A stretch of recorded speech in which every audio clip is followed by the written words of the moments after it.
Hey everyone, this is Carla R. Jenkins, and welcome to an all new episode of Adventures in Workforce Development. This is part 16, which is the two things you have to do after your training. So, I did a previous episode where I actually enrolled and attended the training. In my case, it was the Amazon Web Services training where I learned a lot and it filled in the gaps of the self-study that I had because I've always been a techie, so I've been very interested in cloud computing. But after the training, the two things that you should do is one, send a thank you card or email, and two, do an after action report. And let me tell you why those are important. One, I love sending thank you emails. I'm very big on gratitude and I'm extremely appreciative of people and agencies who give you the money to take the training. So I've been on both sides of the bill. I've had someone pay for my training and I paid for it myself. For my project management professional, certified associate project management, which is the junior level certification from Project Management Institute, a certified Scrum, and IDLE 4. So about 4 certifications I paid for myself. But my IDLE 3, I actually received federal training money for it. When someone's paying you, it just lifts the burdens off of your shoulder. That is the big, big deal, especially given that a lot of these trainings cost so much money. I've self-financed my certified Scrum, which was $12.95, and that was on the cheap end. Some of the certified Scrum Master workshops were $24.50, $2,500. And that's because in that certain instance with certified Scrum, you have to have an in-person workshop. You can't just do it online.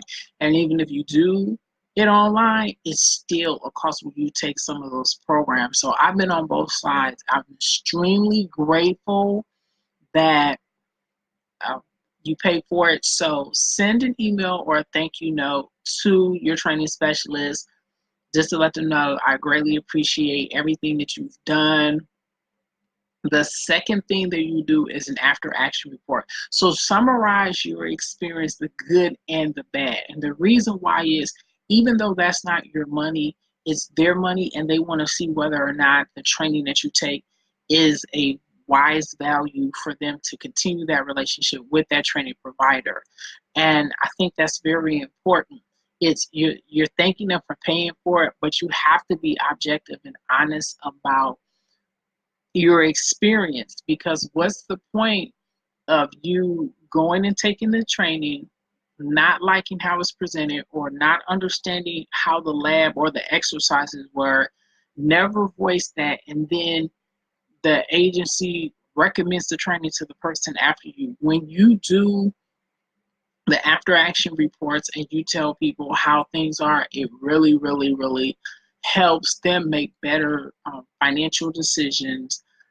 And also the training provider can look to see whether or not and where it needs to improve, which is extremely important because they're also in a continuous development or improvement loop too. Like if it's something like what the module is teaching, but the actual real world software is updated or it's a different version, they would need to know that because it is their responsibility when they train to teach the most relevant material. So if their material is outdated, the training provider needs to know about that. So that's the thing with the after action report.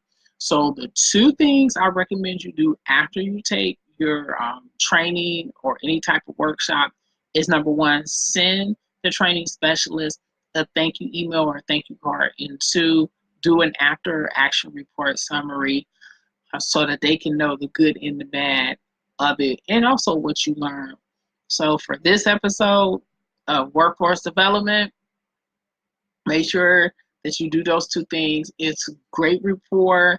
It makes people think that you're thinking about them, but also it's not just being thankful, it's also doing critical analysis and helping them um, become better stewards of money on the agency side, but also better students of teaching you on the training provider side. So as I mentioned before, I also have an Adventures in Workforce playlist that's on YouTube. You can subscribe to my YouTube at carlarjenkins.com/YouTube channel. If you are watching this on YouTube, just click the subscribe button below, as well as the bell icon, to never miss an episode. So I would like to thank everyone for taking out the time to watch my video. I'll see you in the next episode of Adventures in Workforce Development. Goodbye.